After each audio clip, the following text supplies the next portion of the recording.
Hey there, friends. How's it going? My name is Ren, and welcome to episode 3 of the vlog. It's been rather difficult being consistent with these vlog episodes, but I was feeling under the weather for the past few days, and I've been recovering, so now we're back.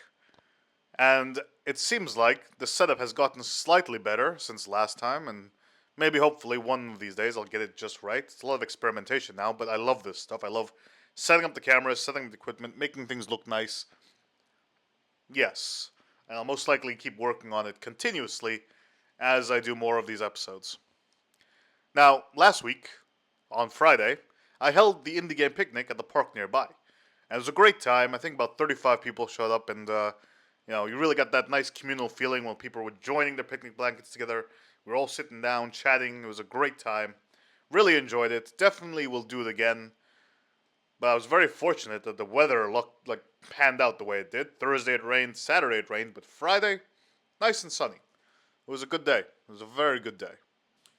So one thing I wanted to talk about today was the concept of building in public. And I don't mean going to a cafe and opening up your laptop and making a game. No. I mean showcasing and sharing what you're building to a greater audience as you go along. Now, I used to do live coding before I got into the game industry, and it was a lovely way of sharing my progress, sharing what I'm working on with an audience of people who are interested in this. And a lot of times, it's a great avenue for rubber ducking for me because I'm like, oh, I could have done this better, I could have done that better, or I should do this instead. And yeah, it was, there is a community around live coding, around live development, and people do genuinely enjoy watching other people, develop games so that they can learn how to develop games themselves and learn good practices. But for the game developers themselves, it is an avenue for marketing. You can create a Twitch channel, you can create a YouTube channel, you can live stream there, you can record videos of your progress and put those out there, and then you have that. You have that as a catalog of, yes, my game is in progress. Here it is. Get hyped. It's gonna be great. We're moving forward. Aside from that, of course, there's the dev vlog and the dev blog as well. Vlogging is great. Blogging is fantastic. I can just come on here and ramble as much as I want, and it's a great way of getting my ideas out into the open. I suppose that works out well for game developers as well. Blogging is a bit more involved. There's a lot more writing, but it's also a great way of keeping track of your own work and informing your audience what the status is of the game. Now, here in Finland, we don't do a lot of public showcases of games.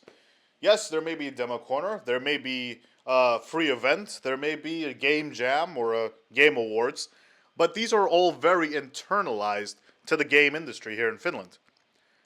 So essentially, it's game developers marketing and showcasing to other game developers, but not the target audience, not the gamers, not the people who they want to essentially play the game. And this doesn't exactly seem this doesn't seem right, because there should be an avenue in which game developers, especially indie game developers, can put their game and their progress and their ideas so that other people, the general public, the target market, can see what's being worked on, what's coming up, what they should be hyped about. And we just don't have that here. So, this is where my thinking of building in public may be an avenue for that. Now, I mentioned Twitch, I mentioned YouTube, and these, the threshold of streaming and recording videos may be too high. Marketing a game is already difficult enough. Marketing a Twitch channel and a YouTube channel, well, that's also quite tedious. So I've been thinking, how can I lower the bar? How can I make the threshold of live streaming your progress or just sharing anything about the team behind it lower? I'm thinking Discord server with live stages. I just have these stages open or on reserve, and various teams, live streaming team, various game development teams can say, hey, I want to do a live stream on this day at this time. Can I use stage 2? Like, yeah, sure.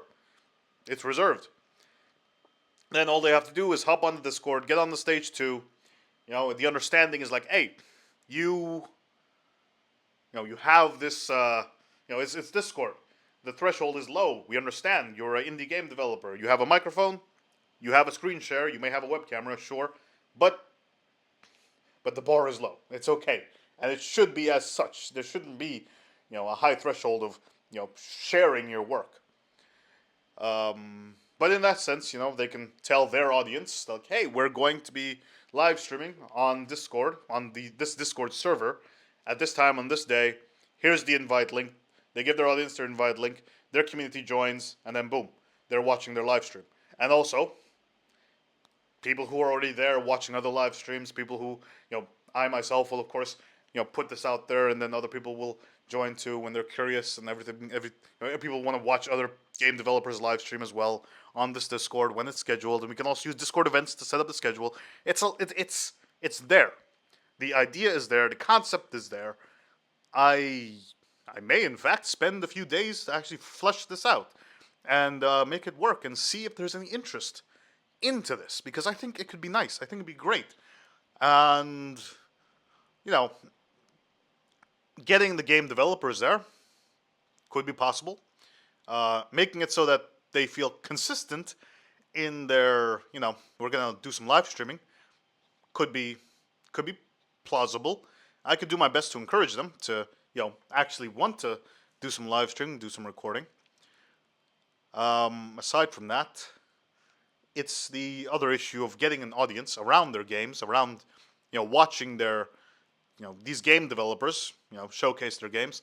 That might be the tricky part. I don't really have a huge audience around that, but I really want one. I really want an audience of people who want to watch some, indie game development teams work on their games, talk about their games. I would love to see more of that. Um, yeah, and the more I'm talking about this, the more I actually want to do it. The more I'm actually going to make the server. I might actually do it tonight. We'll see. But anyway, I'm really glad I can get, these thoughts out of my head, because I've been marinating on this idea for a few days, and I think I can make it work. I think it's worth a shot, and I'm gonna go for it. And we'll see where it lands. It might just be a dead Discord server, who knows, or it might be a great place for people to come and showcase their games. Either way, I'm gonna go for it. Thank you for watching. See you again next time.